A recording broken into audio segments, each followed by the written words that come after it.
एक बादशाह बड़ा कंजूस था, तो उसके सामने एक शख्स अक्सर आया करता था। तो किसी ने उससे कहा कि बादशाह से इनाम वसूल करो।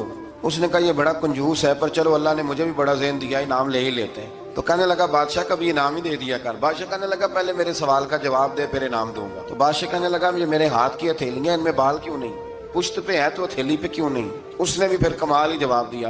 कहने लगा आप सखी बड़े हैं। वो दे दे के ना बाल सारे घिस गए। बादशाह को बड़ा ही गुस्सा आया, पता तो उसे था ना मैं कंजूस हूँ। गुस्से से के साथ कहने लगा तो तेरे हाथों में क्यों नहीं बाल? कहने लगा बादशाह तूने दिया बड़ा है तो मैंने लिया बड़ा है, तेरे दे दे के घिस गए हैं तो मेरे ले के घिस गए हैं। तो उसको और गुस्सा आया। कहने लगा तो ये जो सारे बैठे हैं तो इनके हाथों में बाल क्यों नहीं? कहने लगा बादशाह तू देता रहता है, मैं लेता रहता हूँ, तो ये हाथ मलते रहते हैं, इनके माल के घिस गए।